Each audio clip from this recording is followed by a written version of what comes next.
Good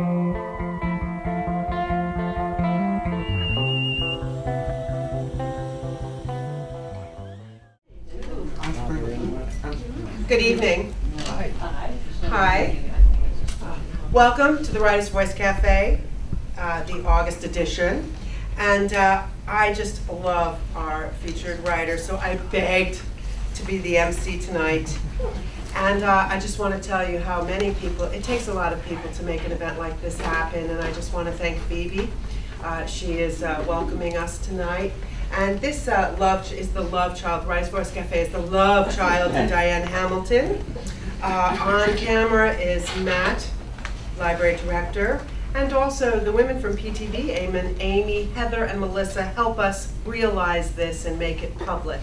So tonight's performance will, tonight's event, the part with David, will end up on Comcast and as a part of our website here at the library. My name is Laura Shabott, and one of my favorite roles in life is that I'm on the Board of Library Trustees, and I love this library. Our featured author tonight is David Kaplan, and he's a dear friend, and you know, the thing about David is that he sees your talent before you do.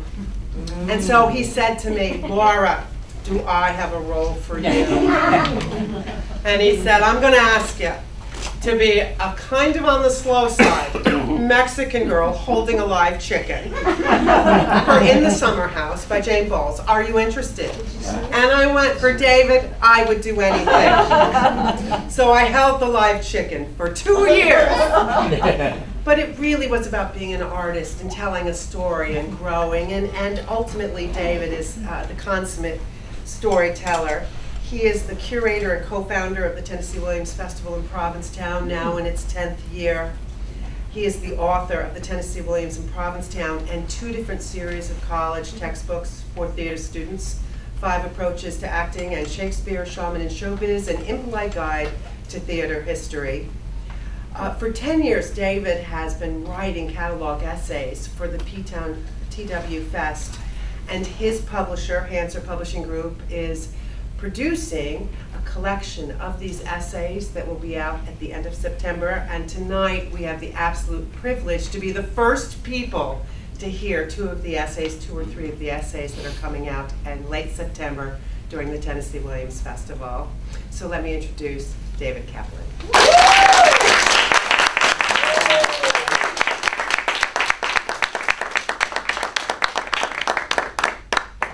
As I arrange myself and my papers. These pieces, which appeared in a catalog, were written to be read out loud. And everything I write is written to be read out loud. And in fact, there are people in the room here to whom I have read them out loud. Because as I'm writing, I will make people come over the house and sit them down in the room that I'm writing and say, listen to this. Or if someone has the bad sense to call me in the hours when I'm writing and interrupt me, I will say, oh yeah, listen to this. Or if someone sees me online and sends me a chat, I will say, you know what, I'm in the middle of writing, so you have to look at these 3 paragraphs. And there are people here who laugh because they know they've done it. What I'm going to read tonight are a couple of pieces that came from publications in South Africa. They were written for specific occasions, and they're about Tennessee Williams. There's also 2 essays that I'm reading, which have not been published before. One is the 2015 catalog essay, and it's about the overview of the 10 years of the festival. And let's see how long that takes, and if you can stand more, there's a shorter essay about the hotel plays, which I directed in New Orleans in March, and which there's going to be a photo exhibit about at Berta Walker's Gallery in the middle of September. I need to put the mic on? Yes? I don't know. There are many things I do. Technical is not one of them. Okay. Okay. Trust me, I can be heard in this room. Trust me. Yeah. Revealing my age. Oh, is it that you need the mic for? There, it's on now. Okay. How can you tell? Because it has a green light. Okay. So let's see if this is, there it is. All right. There you go, thank you, sorry. Wow. Oh, see, yeah, I have to project. Not that I was. Okay. This is a piece that was written for a production of Milk Train Doesn't Stop Here Anymore in South Africa. I'm not going to explain anything about it. If you know, you know. And if you don't, maybe the piece will help. When the Milk Train Doesn't Stop Here Anymore opened on Broadway in 1963, it was reviled, hated, despised. You have to ask yourself, what got them so angry, those critics? What was it about the show that they finally had had enough of Tennessee Williams? Was it that he didn't engage in the civil rights movement, which was raging still in Mississippi that year? And Mississippi is where Williams was born. He might have said something. That he didn't reveal yet his own sexuality. Frank Merlo, his lover of 14 years, was dying, and he might have made a play about that. Instead, Williams put an old, horny woman on stage. Someone who wasn't afraid of calling herself a monster, who had flags with griffins made to wave as an emblem of her monstrousness for all to see. Is that what did it? Were they provoked by the title that was, to say the least, obscure and confusing? Was it the pair of droll Japanese stagehands Williams had been farming out in plays since he decided to shelve The Day on Which a Man Dies, his no-drama parable of Jackson Pollock's self-destruction, and sent the boys off to Puerto Vallarta to service Flora's kissing cousin Maxine in Night of the Iguana? In Milk Train, which takes place in Italy, there's no excuse to have one Japanese stagehand, much less two. That's a distracting irritation, thinking about that, while waiting for what? What were they waiting for, those Broadway critics? What were they listening for? That they didn't fall for the charms of Flora Goforth's voice. Delicate, haughty, hushed, brazen, resounding down the mountains to the world's oldest sea as she dictates her lurid memoirs over a loudspeaker. Were the critics so busy trying to unravel or dismiss Williams' easy, obvious symbolism that they missed the significance of Williams writing a play in which the appetite for love transcends the limitations of the body? You know what I think it is that made them hate the play? Is that there isn't anyone in it who is nice. Really? Yes. Nice? No. Perhaps that's it. Flora is great as Lear, and as likable as Lear. Neither Lear nor Flora, though, are as likable as Mr. and Mrs. Santa Claus at the Mall of America. Nor does Flora earn compassion as a miserable martyr. No, Flora is no martyr. She's self-satisfied, and at the same time always needy.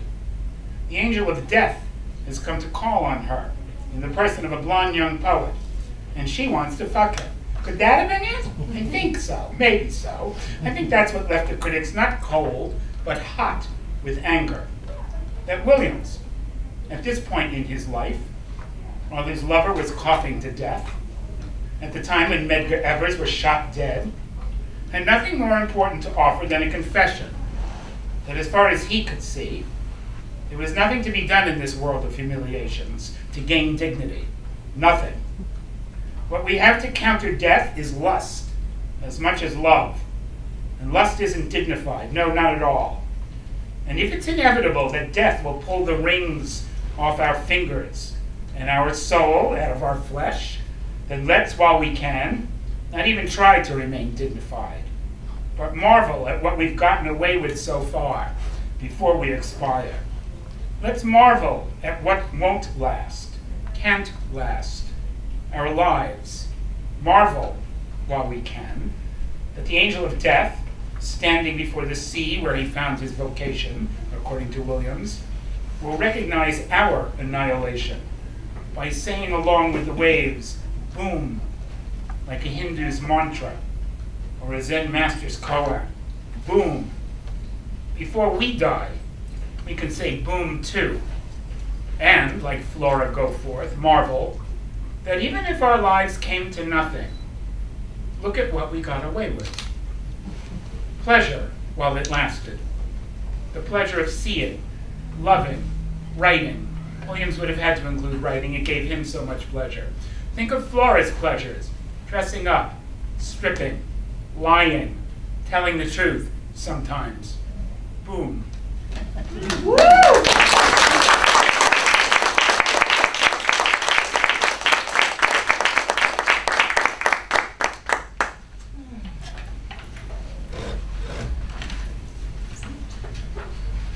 That one's short, this one's a little longer.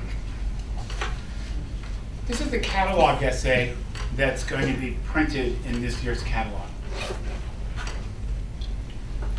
And it has the witty title of Tennessee Williams in Provincetown, 2006 to 2015. What happened to Tennessee Williams in Provincetown during the last 10 years, 2006 to 2015? Not Thomas Lanier Williams, who passed away in early 1983, but Tennessee Williams, that non-existent personage who bears my professional name, as Thomas Lanier Williams, born in 1911, wrote in his memoirs. That non-existent personage, Tennessee Williams, lives on every time someone attends a performance of what Thomas Lanier Williams wrote. The answer to the question, what happened to Tennessee Williams in Provincetown during the last 10 years, is that 58 plays he wrote or performed here, 10 of them posthumous world premieres at the annual Provincetown Tennessee Williams Theater Festival. Since 2006 in Provincetown, on the last weekend of September, plays by Williams have been performed on the beach, in the dunes, inside historic houses, outside historic homes, on porches, inside hotel rooms and hotel lobbies, bars, basements, and dance floors, outside hotels, on lawns and around pool decks, in museums, in the Episcopal Church, the Unitarian Meeting House, at Provincetown's Town Hall, at the Cabral Family's Fisherman's Wharf, and at Duarte's Garage on Bradford Street 2 years after it was turned into the Provincetown Theater. Plays by Williams that had been previously ignored or dismissed were performed at the festival. Estimations of his experiments in form and style based on reading or review rather than reading or watching a play were revised by experience. The mantra that Williams had lost his mojo in 1964 after The Milk Train Doesn't Stop Here Anymore closed on Broadway fell silent at the world premieres in Provincetown of Green Eyes, written in 1970, and The Remarkable Rooming House of Madame Lamond, written in 1982. The tired idea that you had to be from where the action of a play is set to understand it or perform it was laid to rest by rousing interpretations of the eccentricities of A Nightingale from Hong Kong, a two-character play from London, A Streetcar Named Desire from New Zealand, and a heart-stopping milk train from Cape Town, South Africa. The proposition that Williams stopped writing what was called lyric realism because he was alcohol impaired was overturned by festival performances of Williams' dialogue in which broken sentences and aching pauses demonstrated virtuosic control and mature musicality. So-called failures were reassessed. Late autobiographical plays, such as The Traveling Companion and Something Cloudy, Something Clear, were not marginal after all, but essential. People who saw Camino Real or Orpheus Descending at the Tip of the Cape disagreed with the idea that these plays were inscrutable, as had been declared in the 1950s when both plays opened on Broadway. In Provincetown, audiences wept at Orpheus. As John Guar wrote after seeing Camino Real performed outdoors in Provincetown with 5 actors playing 84 roles, quote, "The play ended in evening shadows. The bitter cold returned us to an unforgiving reality. And yet we went on. We had been through an experience. We were restored to our old world with new eyes. The Aquarium Wharf became the Globe Theater, Tennessee's Teatro Mundi." Since well before Williams' death, knowing 4 plays and a film script by Williams had been considered information enough to dismiss or ignore the rest of his writing. Over time, with even less effort, people could claim expertise by watching 4 out of those 5 his films: A Streetcar Named Desire, Cat on a Hot Tin Roof, Baby Doll, and Night of the Iguana. Productions of The Glass Menagerie or Streetcar on stage, from high schools to Broadway, passed along cliches of Southern belles shaken by their past, longing for love, distracted by sullen studs. All of this was laughable enough to inspire parodies, and simple enough for biographers to reduce what little they knew about the body of Williams' work to the indications of a mental disorder, the love that dare not speak its name. Concentrating on the playwright's life, drinking habits, or sexuality, avoiding engagement, exhilarating, challenging, and life-affirming, rather than library-affirming engagement with what Williams actually wrote. It was easier to declare Tennessee Williams symptomatically Southern or gay, or to define him by the French Quarter of New Orleans, or the Mississippi Delta, or a 3-month stay at the Barnes Clinic in St. Louis. Williams' identity, however, as performances in Provincetown made clear, is not anything so limited. If we had to slap on a label, it would be American, in the tradition of Walt Whitman, whose poem Pioneers or Pioneers defines what it means to be American as the camaraderie of lovers and the outcast, all the hands of comrades clasping, all the Southern, all the Northern. Most of the plays by Williams staged in Provincetown were set outside Dixie, in Manhattan and the Midwest, occasionally in New Mexico, Japan, Italy, England, and New England. Williams wrote over 100 plays between 1930, beauty is the word, and 1983, the one exception, and most of those were set outside Dixie too. He experimented constantly. Within the context of 5 decades of writing, Williams' 16 years of commercial success were an aberration. Few of the plays Williams wrote were originally intended to be staged with the realism of 1940s and 50s movie making. Directors coming to Provincetown restored what Williams intended: the phantasmagoria to Streetcar, the kabuki stagehands to Milk Train, and the shape-shifting to Kamino Reel. The bitter humor and sexual freedom of the plays Williams wrote in the 70s and early 80s after he turned 60 played in Provincetown with gusto, upending, among other pieties, motherly love, as in this stage direction from Madame Lamond. Madame Lamond abruptly floors her son with a lethal karate chop. This action is startling, even to Hall. He lifts the youth's wrist, which is pulseless. Hall: was this your only offspring, Madame Lamond? Madame Lamond: Mr. Hall, my fecundity is equal to the queen bees. I am constantly reproducing drones, such as that one. For too long, scholars fascinated by manuscript variations lost their curiosity for understanding plays and performance. As if one could offer a respectable opinion about bicycles, never having ridden one, by taking a magnifying glass to a photograph of Lance Armstrong. The festival in Provincetown attracted scholars who studied and wrote about performance. Critical reassessments of plays previously unknown in performance have appeared in articles and books over the last 10 years. Interpretations and approaches to Williams' work have expanded, and Williams' reputation has changed since 2006, in part due to the conversations between artists and scholars before, during, and after Provincetown productions. Is there anything about Provincetown itself that encouraged any of this to happen? Yes.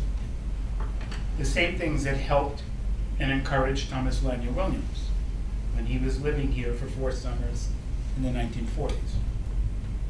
To begin with, Provincetown leading industry, tourism, makes the lion's share of its profits in a season that begins with the 4th of July weekend and ends on Labor Day. There is an art to living well year-round on Cape Cod by stretching the season's haul over 12 months, not unlike the process by which, in Williams' Blazing Suddenly Last Summer, the poet's mother announces that her son Sebastian writes poetry. As she reads the title of Sebastian's last book, she explains that his life was his work, and his work was his life. Mrs. Venable says, "Poem of Summer," and the date of this summer. There are 25 of them. He wrote 1 poem a year. one for each summer that we traveled together. The other 9 months of the year were really only a preparation. Any play or a poem by Williams functions this way. The way fine wine, honey, or fire from a burning log releases the stored up energy of the sun. In a play by Williams, love and beauty and youth don't last. There's an imperative to recall them. They're like the heat of summer, remembered in the winter of cities, as Williams' first book of poetry was titled. Think of the plays by Williams that take place in the summer, as the kabuki stagehands say in Milk Train, under that angry old lion, the sun. And usually, as the subtitle for the parade has it, approaching the end of summer, quote, as the summer approaches the end of the summer, have you noticed the sunsets from the dunes become more spectacular than ever? Endings, approaches to endings. It's fitting that the festival is in September, when it's time in Provincetown to reflect on a season's gains and losses. It's the time when Williams himself moved on. Twice he missed a September hurricane, and in the years since 2006, performances of his plays have, so far, dodged any major storms, like the one that sent the ruins of the last Provincetown Playhouse collapsing into the bay a few weeks after Williams left town in 1944. The liminality of the land at the tip of the Cape is literal. The sand crumbles into the sea. At evening, the horizon blurs. The colors of the sky and sea merge. The eye crosses easily over sea to sky and back again. The plays of the 2015 season have in common a similar crossing over and back between the physical world to the world of the spirit. This is expressed by slipping off costumes and wigs, as in Milk Train, walking through curtains of paper, as in The Day on Which a Man Dies, and by taking a ride off the highway, in the case of the crushed petunias. All of these are voyages to another way of seeing, being, loving, thinking, or dissolving, as it's described in Talk to Me Like the Rain and Let Me Listen, spoken as a mandolin plays. The woman says, I'll go out and walk on the esplanade. I'll walk alone and be blown thinner and thinner, and thinner and thinner, thinner and thinner and thinner, till finally I won't have any body at all. And the wind picks me up in its cool white arms forever and takes me away. That it is possible, without being picked up by the wind, to travel to another world is suggested by the mix of people one meets walking up and down the narrow Provincetown streets. When Williams was here, fishermen and artists, freckled Yankees and tanned Azorians, sailors and drag queens, even in the 1940s, shared the town. The paths were not so separate as in Mississippi, where Williams was born, with its state-enforced segregation of black and white. In Provincetown, as in New Orleans, the city of le bon temps roulé, there's mingling. Within sight of the bay through which the pilgrims walked ashore from the Mayflower, in Provincetown, as in Mississippi, as in New Orleans, the intensity of the present moment is enhanced by one's sense of the past. In 1944, Williams settled into a shack on the Provincetown beach to finish his play, The Gentleman Caller, which would soon be titled The Glass Menagerie. What money he had ran out, money he had saved from his job as a screenwriter at MGM. In photographs from the summer of 1944, Williams is noticeably thinner. The fishermen, who did notice, provided him with fish and potatoes. That generosity persists. For 1 week a year, for 10 years, the inn owners of Provincetown have donated rooms, in some years 100 rooms, for festival artists and staff. Other businesses donate food for actors and bicycle for crew members to get around town. Most venues for festival events are donated. That continuity of spirit and space underwrites the Provincetown Tennessee Williams Theater Festival, as does the physical beauty of the place and the continuity of its artist colony. Attracted by the sunlight bouncing over sand and water, in 1899, the painter Charles Hawthorne, who wintered in Paris and New York, started the Cape Cod School of Art in Provincetown, passing on the Impressionist practice of painting outdoors. By 1916, when the 27-year-old fledgling playwright Eugene O'Neill arrived, he might have read in the Boston Globe that there were 6 art schools and 300 artists were living in town, 25 of them year-round. An artist colony had grown up, attracting writers, actors, musicians, and political radicals. O'Neill wrote for the Art Colony's theater, the original Provincetown Playhouse, where the scenery was designed and built by fine artists, among them the painters Charles Demuth, who also acted, and Marsden Hartley. For O'Neill's Bound East for Cardiff, the sculptor-painter William Zorach suggested cubist scenery. O'Neill insisted on kitchen sink realism, and the play was performed with the bay door of the former wharf house pulled back so that the fog specified by Williams by O'Neill's stage directions could roll in. Then, as now, discussions of art influenced ideas of theater. In Provincetown, when O'Neill was there, experiments in theatrical form and style were thought of in the context of Cubism and Expressionism. 100 years later, in the context of Jackson Pollock and Hans Hofmann's color theory. In the 1930s, the sophistication of the town was enhanced by the arrival of German refugees, Hofmann, and the performance artist Valeska Gert among them. The art colony's sense of a connection to the wider world, spurred by intense study of what's in front of your nose, resonates in Aimez-vous Ionesco, the 2015 world premiere one-act by Williams, in which 2 matrons ogle a handsome young dancer. Francine, you're not even looking at him. What are you looking at? Delphine, the stage of the city center, my own, built in me. I'm looking at Isadora Duncan dancing on the Acropolis in the Parthenon, and at Václav Nijinsky practicing on the boat that took him to South America. It has been understood for over 100 years in Provincetown that pushing boundaries in writing and painting means pushing boundaries of identity and social liberties. Performed in Provincetown, Williams' celebrations of sexuality are political, metaphoric, and enjoyed. Being queer, in any sense of the word, has a history in Provincetown that dates back to the right after the Pilgrims abandoned the place and those who had escaped Puritanism crept back. The tip of the Cape was too far away from Boston for the sheriff to come regularly. It's still too far away for the sheriffs of good taste.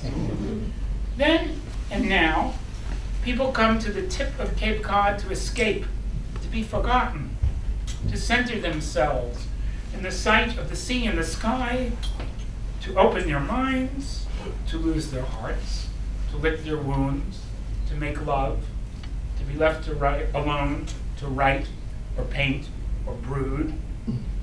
By November, the ferry doesn't run. The waves are too choppy. The pilots of the Cape Air 9-seaters decline on occasion to confront the wind. In all seasons, the highway is 1 lane each way between Dennis and Orleans. And when it snows, the driving is dangerous and slow. The isolation of the town accelerated soon after Williams arrived in 1940, when the train tracks were ripped up beyond Hyannis, and the land where the train ran was sold. In the 10 years between 2006 and 2015, the place has become increasingly isolated. The high school is closed for lack of students. In the winter of 2015, the population was probably less than 900. More than half the 2,500 people who claim legal residence in Provincetown spend the coldest months in warmer places. Loss echoes in Provincetown along the deserted winter streets and beaches. Loss shadows the summer here too, and has for decades. The end of the fishing industry in the 1930s was as devastating as a great hurricane would have been. The advent of AIDS in the 1980s hit Provincetown just as hard. For anyone who came here at that time and after, there are reminders of who and what is gone. Great loss in a play by Williams. Belle Reeve, the plantation Stella and Blanche talk about in Streetcar, reminds us of our own lost, beautiful dreams. Many roles in the plays of the 2015 season are defined by loss. Mrs. Venable and her son in Something Last Summer. The diva and her beauty in Milk Train. The lover and his beloved in The Parade. The artist and his talent in Day on Which a Man Dies.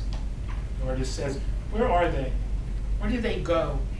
The images, the visions. The stage assistant opens the panel to reveal an abstract design of birds in flight.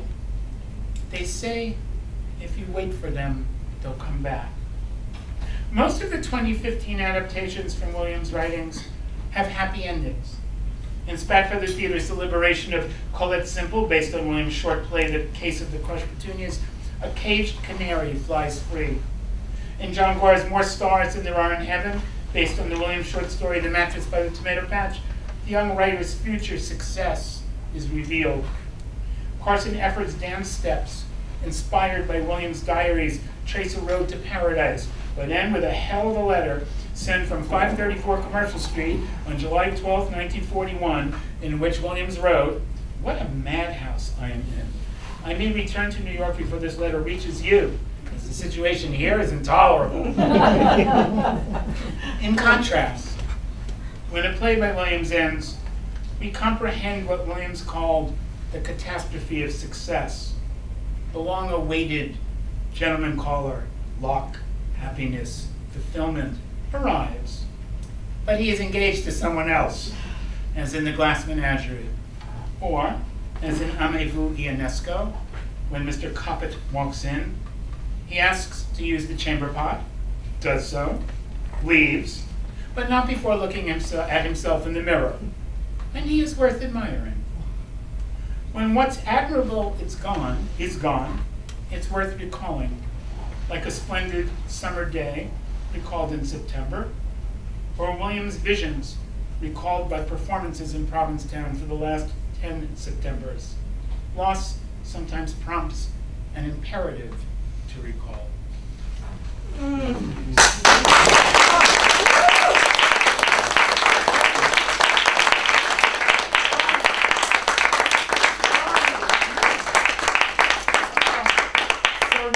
The catalog essay is not that long, but because it was our 10th year, Jeff said to me, write what you want. We'll sell more ads. So it went to that length. Thank you for listening. Oh, great. Pleasure. What are you going to read? I'm sorry. I can do more if you can South stand. African essays? Well, that was the first one. I can read one more South. I have two more small things. Okay. If you can stand two more small things. Yes.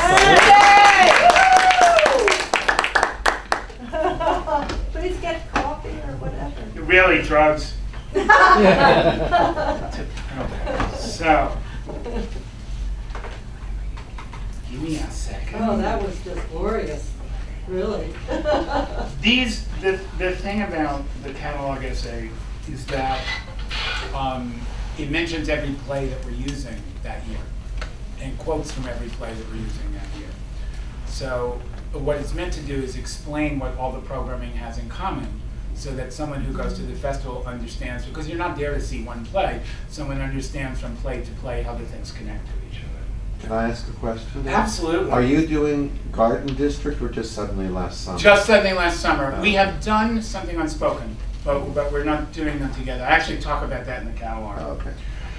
This is an interesting, very short piece. This was published in South Africa. It's about an adaptation that the South African company did called One Arm. They do not have permission to perform their adaptation in the United States. Moises Kaufman has the exclusive on that, but they did have permission to do it in South Africa. So when they were here last September, I asked if they would do it just for us on the Wednesday before the festival started, and they did. And so I wrote this for them when they went back to South Africa to perform it. And again, I'm not going to explain about what it is. If you know, you know. And if not, it should be clear from what I'm writing.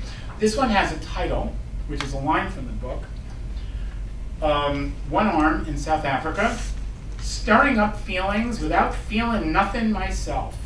You want to know what's going on in one arm? It's Tennessee Williams imagining what his whores think. What's gliding underneath that smooth skin other than shadowy blue muscles?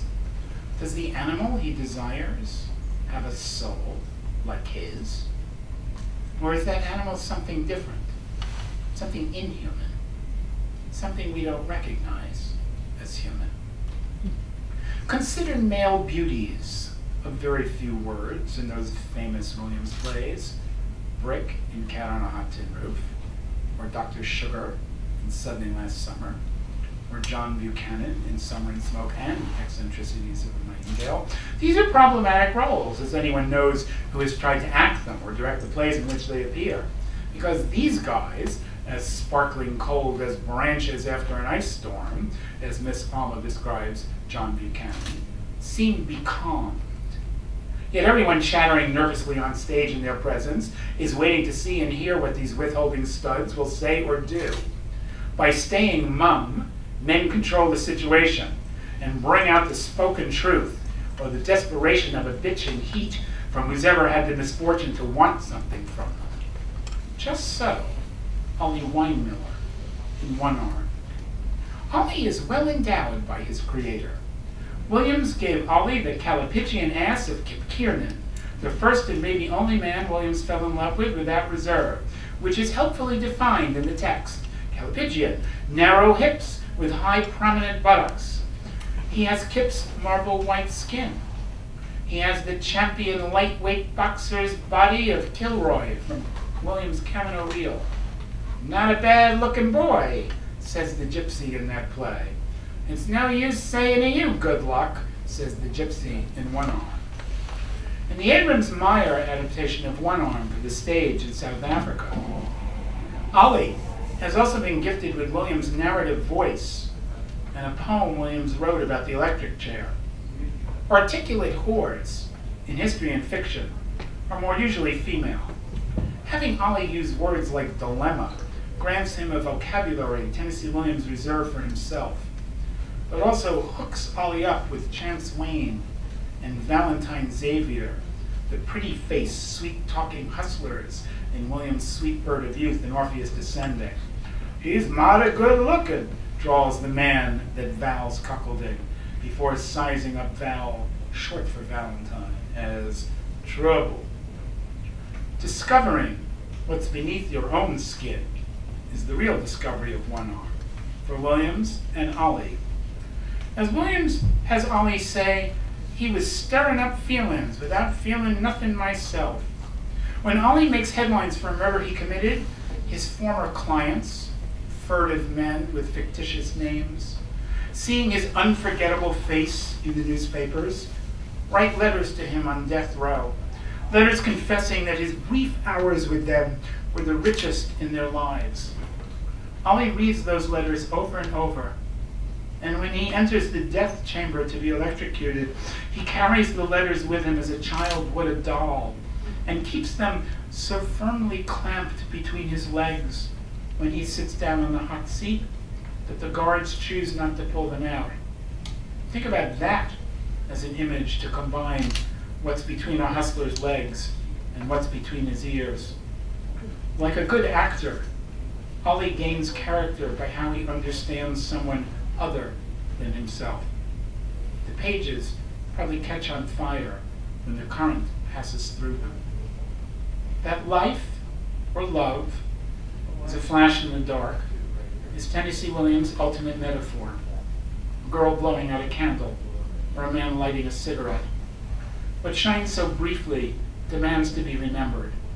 Faces and glittering eyes picked out in the gloom, as in film noir cinematography, or a painting by Caravaggio, the painter who invited the puffy-lipped Roman hustlers of the 1600s to sit for him as models for pagan gods, Narcissus, Bacchus, and various Catholic saints. in the 17th century, the 1940s, and now, those who make paintings, film, short stories, and plays, and those who inspire them are illuminations of the Buddhist idea that the lotus blooms best in the mud. That juxtaposed binaries make for dynamic opposition, Valentine Xavier, for example, Eros Christ, is something Williams learned a lot about from Erwin Piscator at the New School's theater department in Manhattan, and from Hans Hofmann at Hoffman's Art School in Provincetown. In interviews, Williams sometimes defined his own life as an ongoing bout between a Puritan killjoy and a cavalier who lived for pleasure. In the climactic scene of the short story One Arm, in the frame of the Abrams Meyer stage adaptation, a Lutheran minister sitting opposite Ali tells a dream about a hungry panther. Seeing both together, like hearing Ali speak with William's voice, acquaints the Puritan with the cavalier, not to commingle, but to contend. Even though Ali explains that the door down the hallway creaks, and no one would catch them at whatever it is they might be up to, when Ali offers the crack of his Calabigian answer a rub down, the terrified minister calls a prison guard. It's easier for the minister to join Ali in a death chant than in pleasure. They share the verses of a poem about the electric chair instead. And that, after all, is the light source, the illumination, the action of William's grace, pain, or pleasure to share.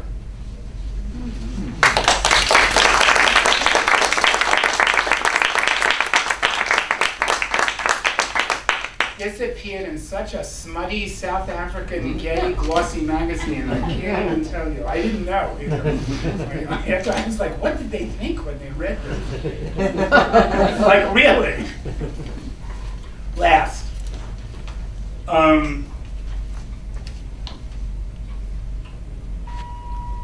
This is an essay about the hotel place, and again, just a little background about this, so you see how the world works.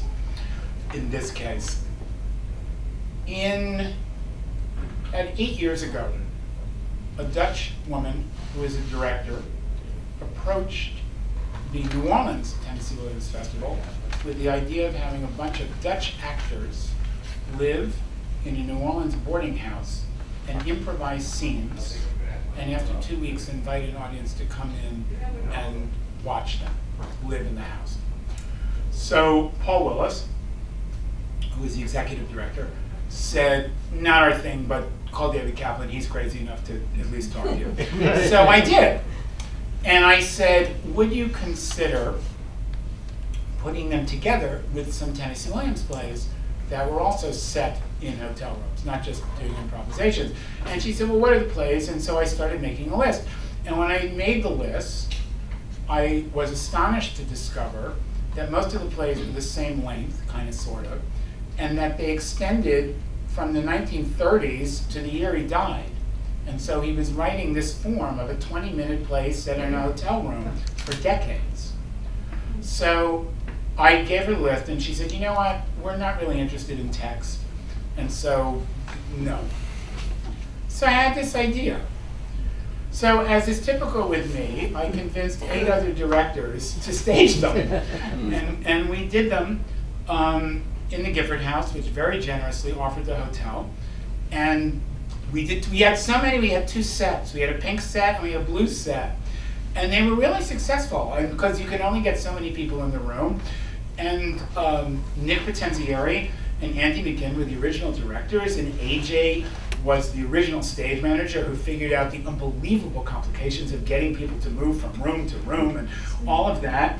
And I started taking notes even then about, well, someday I'll direct them. In 2011, we did 3 other plays that way that had been performed on stages, but we put them in hotel rooms and we ran them around. And then 2 years ago, we did them in the Herman Grima House, which is a historic house museum in New Orleans.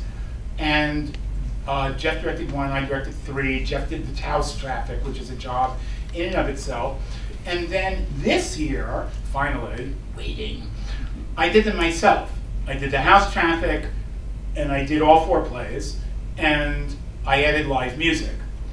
And as a result of that, I really had to think about them, and I had been wanting to write an essay about the hotel plays, and there's no catalog essay where it would fit. So this was the first of the essays that was free-floating, and it's about the hotel plays. For 5 decades, from the mid-1930s to the early 1980s, Tennessee Williams wrote short plays set in hotel rooms or boarding houses. A dozen of these plays run about 20 minutes each. They often take place in New Orleans, sometimes in St. Louis or the Mississippi Delta, sometimes in Manhattan. There's usually a bed in the room, and someone is usually in it or on it. Since 2009 in Provincetown, we've called them the hotel plays. It's irresistible to connect the settings of the plays to the playwright's life in hotels. Rich and famous, or poor and unknown, clothed or not, on a bender or typing for hours, Williams spent much of his life in hotels.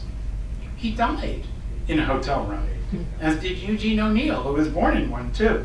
Williams first stayed in New Orleans, in an attic, in what was called a crib, separated from another crib with a dirty hanging sheet. He eventually owned a comfortable suite with thick walls in the upscale Elysee Hotel on the Upper East Side, where he took his own life. Despite the difference in decor, both offered him what the proprietor of the Ritz Men Only on the Camino Real offers: a little white ship to sail the dangerous night in. Williams' 1930s boarding house life in New Orleans, under the eye of an overbearing landlady, echoed his home life in St. Louis with his overbearing mother. Did he unconsciously fall into the familiar pattern because it gave him an identity as a wayward son? Did living in poverty gain him compassion for the outcasts of society, something his middle-class life in the Midwest had not? Did the anonymity of hotels, rich and poor, allow him sexual freedom? Are hotels, then, for Williams, the sites where the possibilities of art and life intersected? Yes, yes, yes, and maybe. As always, after vivisecting Williams' writing in the laboratories of biography, psychology, sociology, or identity politics, the plays are left gasping for air. Williams, for all his reconstruction of himself and his circumstances into drama, on stage and off, is a mythic writer. Mythic in the sense that he offers a vision of the physical world and its circumstances shadowed by a parallel world of the spirit and fate. An awareness of Williams' myth expands the significance of the hotel plays beyond symptoms of class or sexuality to a meaning made even clearer by the title Williams proposed for his autobiography, Flee, Flee This Sad Hotel. Put inelegantly, for Williams, a hotel room is the body, the temporary residence of the soul. The soul has come from somewhere unknown in a hotel play offstage, and goes to somewhere unknown in a hotel play offstage. What we see in 18 minutes, sometimes 15, less than 20, are souls on a timeout, given or grabbing a respite, hiding from death, heroically defying death by speaking out or by remaining silent, or for meeting an appointment with death. To be in that hotel room is to be in a state of suspension, like a trance. Outside waiting is the enemy, time. The sound of the enemy is a hotel play score, the tick of 15 solid gold watches, the knocks at the door, the thump of a faulty heart, the clump of a cane striking the ground, the patter of rain. The hypnotic repetition is disrupted by the call of the outside world, a chauffeur's horn, a jangling doorbell, reminding whomever is inside that it's time to go forth. The sound of death waiting outside can be as overt as ambulance sirens that echo on Central Park West in The Traveling Companion, and the creak of a trap door which opens up to hell via the London sewers in the remarkable rooming house of Madame Lamond. In the early hotel plays, groaning doors keep out or open onto a hostile world we hear about, but do not need to see, because it is our world, where we sit in the audience, war-ridden, angry, and passive. Inside the hotel room, there's defiance of death and time. And if that defiance is a lie, the time the lie takes to be told staves off death for that much longer. The words cast that much of a spell. Now, so often in plays written by Tennessee Williams, what we see repudiates what we hear. Tales of a fancy party are windy boasts in a seedy, hot room with a broken fan. The hopeful diary of a young girl in Greece is read aloud by a feral spinster in the French Quarter. The young girl described in the diary as fresh and flirty is in the play a crone hiding behind a curtain. A gold-edged little book of inspiring verse is held uncomfortably close to the wreck of the poet who wrote it. A titled lady and the bed of a failed playwright both have lice, which may or may not have been intended as a pun for lies. In the last of my solid gold watches, hope is literally fading in a framed lithograph titled, "Blindfolded Hope Clutches a Broken Lyre." Is lyre intended as another pun? The shrouded women, the running cloth, the maiden with the lyre, the ticking clock, the doors that close or open on a tomb are hallmarks of another definitive American poet. What seems like hyperbole in A Streetcar Named Desire, when Blanche looks at Stella's apartment, is a deflected observation of the city of New Orleans.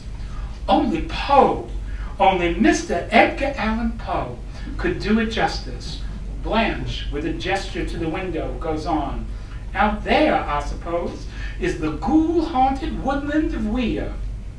Williams knew ghoul-haunted New Orleans inside and out, by sight and by smell. The rotting old wood and velvet, the rusting old iron, the blackened silver, the decaying old families, in bejeweled gaslit ruins, the former beauties, male and female, the has-been poets, the poets that never were. Poe's poetic fiction was Williams' poetic reality. At the same time and in the same city, the photographer Clarence John Laughlin, who is sometimes called the Edgar Allan Poe of photographers, documented the same ghastliness. Stuffed birds, funereal curtains, ironically crumbling columns, old ladies, older ladies, bewildered children. The art of Laughlin's photographs captures simultaneously the picturesque present, the spirit of the past, and the form of the eternal. The same could be said for the wooden boxes made by Joseph Cornell in Astoria, Queens, that they trap the ephemeral and the eternal together. Cornell and Tennessee Williams met in the early 1930s through a mutual friend, the author Donald Wyndham. Cornell's The White-Crested Cockatoo for Blanche Dubois, created in 1948, is dedicated to Tennessee Williams. Considering Cornell's work reveals the way Williams works. Within his boxes, Cornell assembled bits of paper, glass, metal springs, marbles, and other detritus. The shattered remnants resting in their container evoke a glorious whole, irretrievably gone. In a similar way, inside hotel rooms, Williams arranges bits of lives, their former glories gone, though glory might glimmer or blaze up. In a process known as distressing, Cornell buried his boxes in the earth and then dug them up, another reminder of Poe. Cornell made over 30 boxes with hotel themes. They resemble stage sets waiting for someone to enter, or stage sets after all the actors have left. Sometimes Cornell's hotel is a bird cage with a perch and a parrot. In Cornell's Toward the Blue Peninsula for Emily Dickinson, the perch is empty. A window in the cage is open. The bird has flown out. The subject of the sculpture is what's not there, but we know has been there before. In other words, a ghost image. Laughlin was more direct in conjuring ghosts for his photographs. He could stage scenes with models and props posed in ruins. The titles of Laughlin's tableaux vivants could be summaries of Williams' hotel plays. The Image of the Past, The Repulsive Bed, The Closet of the Past, Elegy for the Old South. Williams and Laughlin knew some of the same people in New Orleans. Eloi Bordelon, the model for the Road of Eloi in Williams' Auto de Fe, was photographed by Laughlin, including a few shiny 8x10s where Eloi in a dapper suit points to a slightly warped, unframed portrait of St. Joseph with the baby Jesus. We can imagine him delivering some of Williams' lines from Auto de Fe. This fetid old swamp we live in, the Vieux Carré, every imaginable kind of degeneracy springs up here, not at arm's length even, but right in our presence. Eloi's disgust with the quarter is part of a pattern. To counter spellbinding storytelling in a hotel room, Williams placed an unbeliever, someone disinterested, or skeptical, or sleepy, or more melodramatically, someone provoked by lies and eager to expose them. In The Lady of Larkspur Lotion, the landlady isn't buying the reasons why her rent hasn't been paid. In Solid Gold Watches, the young salesman reads comic books rather than paying attention to an old man's advice. In Lord Byron's love letter, the tipsy tourist is more interested in the passing parade than dead poets. And in A Reversal, the title character of Mr. Paradise, the creator poet, like Prospero, disavows his own powers. In The Traveling Companion and Sunburst, the eloquence of elders is lost on feral young men intent on making money by hustling or robbery. What is striking is the continuity of design from the earliest hotel plays to the hotel plays Williams was working on in the months before he died. Invariably, the magic wins, the spell takes effect, the landlady retreats, the poet grants an audience and imparts at least one more poem. The feral youngsters are beguiled, if ironically in Sunburst, written in the early 1980s and published posthumously. Williams has the wit to let an old Broadway diva recite enough Shakespeare to bore her would-be thieves to sleep, allowing her to be rescued. Whoever speaks in a hotel play wields power over who listens. The kidnappers slumber in Sunburst. In the pink bedroom, an unwanted lover departs. The spiritualist's sermons raise money in Thank You, Kind Spirit. The young wife's filthy talk in Green Eyes conjures her husband's sex drive. The writer's confessions in Larkspur Lotion shames his landlady enough that she exits without extracting any rent. The earliest hotel plays set out Tennessee Williams' compassionate preoccupations in speeches as florid as Shakespeare's early history plays, whereas in Williams' early plays, proclamation can overwhelm character. Quote, "The motion of life is upwards, the motion of death is down. Only the blindest of all fools can fail to see which it is going to be finally, highest up. Not death, but life, my dear, life, life. I defy them to stop it forever. Not with all their guns, not with all their destruction. We will keep on singing. Someday the air, all over the earth, will be full of our singing." A horn sounds from Mr. Paradise. Dialogue spoken in the later hotel plays is often as spare and disjointed as in a play by Samuel Beckett. The defiance of death is frequent and witty, and in performance, the exposed bodies of the older performers, Williams often has them in their underwear, moves us to think of endurance, the actors, the characters, and the playwrights. Quote, "Being unable to go on alone and having no way to go back to. Where would I go back to?" Traveling Companion. As in a play by Beckett or Chekhov, one can't go on, one goes on.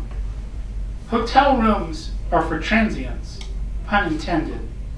In the audience of a hotel play, we share with the actors a mutual resistance to the enemy time, scored by the sound of our own beating hearts.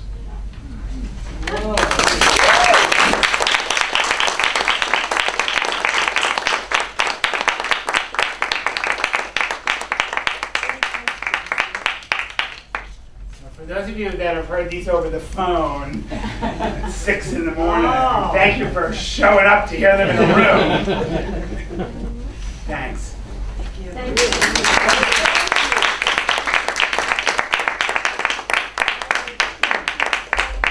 Does anyone have one burning question for David? One.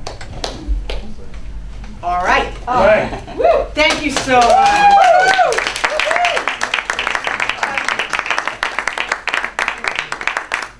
Writer's Voice Cafe is Wednesday, September 9th, right here at the Provincetown Public Library. It's going to be Ann Stout, Provincetown's indie rock singer and songwriter who just came out with another CD. And so just be here then, same time, same station. Please like us on Facebook as well. And it's time